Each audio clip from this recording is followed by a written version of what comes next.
Matiari report bureau chief लाल मोहम्मद मला। New Saidabad में रमज़ान करीम जे 8 रोज़े में अफसोसनाक वाक़ियो।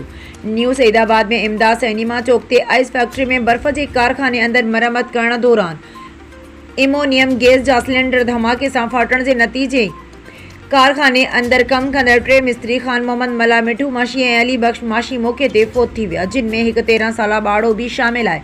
एक मिस्त्री खान मोहम्मद मला के सख्त जख्मी हालत में अस्पताल पहुंचाए वियो है। न्यू सईदाबाद की तारीख़ जी खतरनाक वाक़े महल टाउन इंतजामिया समेत assistant commissioner general councillor chairman vice chairman मां को भी वाक़े वारी हंध न पहुंची सकिया।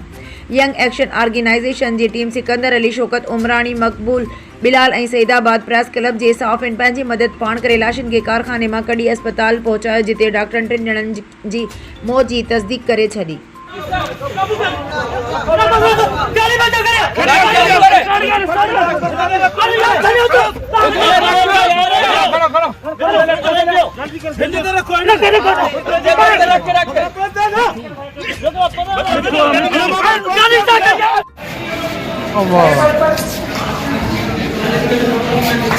कपड़ा खाई दे, कपड़ा खा दे, कुर्सी रख दिया, कुर्सी रख